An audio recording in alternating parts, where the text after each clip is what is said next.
So when this clipper first dropped, some of you cheered, some of you cried, and a lot of annoying barbers were like, bro, this clipper is gonna change the game.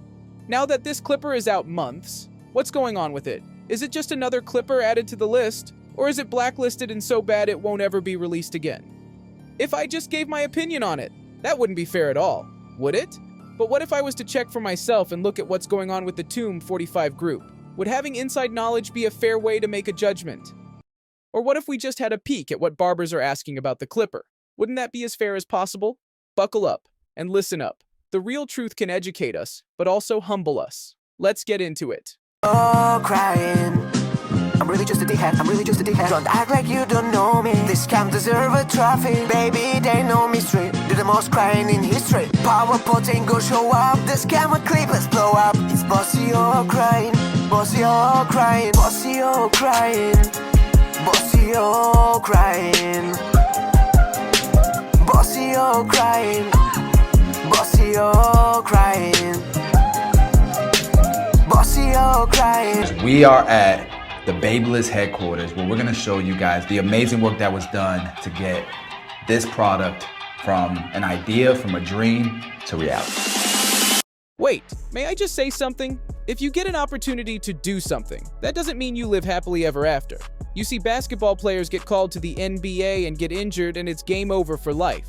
We see flops like this happen all the time. I just want you all to understand you can have every contact in the world. But that doesn't mean you get the easy road ahead and things will work out like a happy ending from a movie. Or maybe you are sneaky enough to get that happy ending you always wanted. Just hear me out. Focus on this, it's important. And while you're at it, please hit the subscribe. As we scaled the business from shave gels to patented products like the Beam Team, the Powered Mat, Power Clips, the Power Pods, we just wanted to bring something new to the table. So it had nothing to do with the fact the Power Pods flopped? And I am actually serious. Wouldn't it have been cooler if the brand says, hey, you know what? We make a little money from our shaving gel. We wanted to expand. We got greedy. And it didn't work out. Now we are taking a shot at clippers. Because the guy at Babyliss wants to give us a shot. And of course, he will make a percentage if this deal goes down. You don't have to spend the hundreds of thousands of dollars in tooling and molds and engineering costs, and you don't have to reinvent the wheel. But I believe we have one life. Can I just say if he did pay hundreds of thousands of dollars? Which he definitely did not. Your boy Dennis must be laughing all the way to the bank. I can assure you if you're creating a clipper that's in a factory that's going to have their logo also on the clipper, you just got schooled. Full tool. The trimmer has a reverse blade for my guys who want to just pick up their trimmer and go straight to lining up. Never understood why this is the first trimmer to ever do that. Listen, you heard him say they spent hundreds of thousands on development, and then to just openly lie. It really bothers me. This is why I am doing videos on stuff like this. I have to expose this nonsense. These guys are not creators, they are professional bullshitters. So this is the TPOB 45 group on Facebook. Let's take a look and see what's going on inside. So someone in the group says, has anyone else that uses these noticed the moving blades slightly teetering up and down? This is my second pair. I turned the last ones in using warranty. These are brand new and they still do it. Not sure about this clippers. This is just a genuine hardworking barber on his second pair. Probably a TPOB 45 fan. But the replies are crazy, one person says. Almost all Babyliss blades do it. It's lucky if it doesn't. And then another person replies and says, I feel like all my Babyliss blades do that. The moving blade spring feels a lot more flimsy compared to a wall blade spring holder. Have all my blades set back so the corners don't overlap from the teetering. That sounds super annoying and poorly designed. And then another comment says, had to sell mine cause of that. This is crazy. From gourds cracking and power buttons being faulty with so many sendbacks, and then loads complaining about how hot the blades get. This clearly is not something that has had hundreds of thousands of dollars and years of making. Come on, barbers. Are people really believing this stuff? And then in comes Daniel Santana.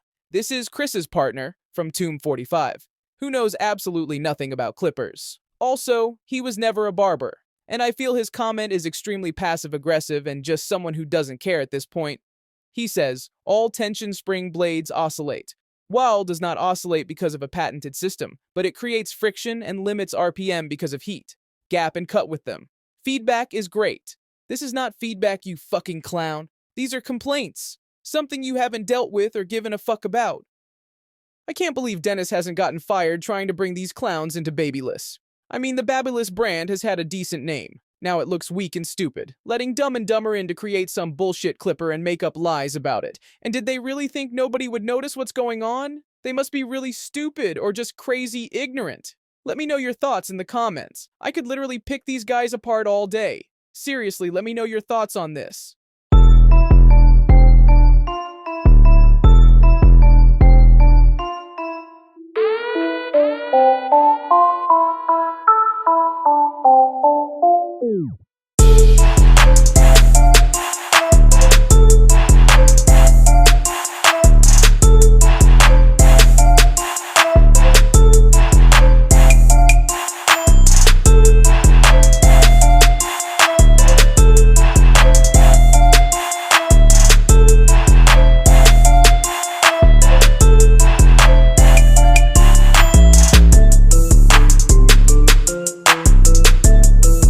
That beat was fire. I went into a trance. Just remember, for any of the TPOB products, you can find them on TPOBUSA.com. And remember, if you use code Jennifer Aniston, you can get $40 off the whiteout play clipper. I mean, that's as cheap as we can possibly make it. So let me know in the comments if you got one, or if you already have one. So this is genuinely from napkin to reality. I showed a recent post that I took a lot of inspiration from my favorite mouse and a paint roller. So here's a paint roller that I was talking about. If you want to learn more about that, you can look at my... I can't sit through another second of this guy talking about his favorite computer mouse or how he designed a clipper on a napkin. A napkin, bro. You know what belongs on napkins? Snot, spilled drinks, not revolutionary clipper designs. And honestly, that explains a lot about how that thing turned out. Straight to the clearance bin and never to be seen again. And let this be a little message to Chris, his partner Daniel, and the whole Babyliss squad. Barbers see everything. We're not blind to what's going on. You can't dress it up. That clipper flopped, plain and simple. So when it disappears from shelves, just let it go. Don't hit us with the PR excuses, supply issues, limited release, strategic move. Just say what it is. It didn't work. Own it. And maybe, just maybe, that honesty will earn back a little of the respect you lost trying to sell barbers something they didn't ask for, and definitely didn't need. Barbers. I hope I went into enough detail on this. If you're not sure of anything, drop a comment and get involved. Join me tomorrow as I speak with an old barber who said barbering ruined his life. This episode has been a good one, barbers. Please hit the like, hit the subscribe, and drop a comment. I'm out, barbers. Peace! And go check out our merch on TPOBUSA.com before it sells out.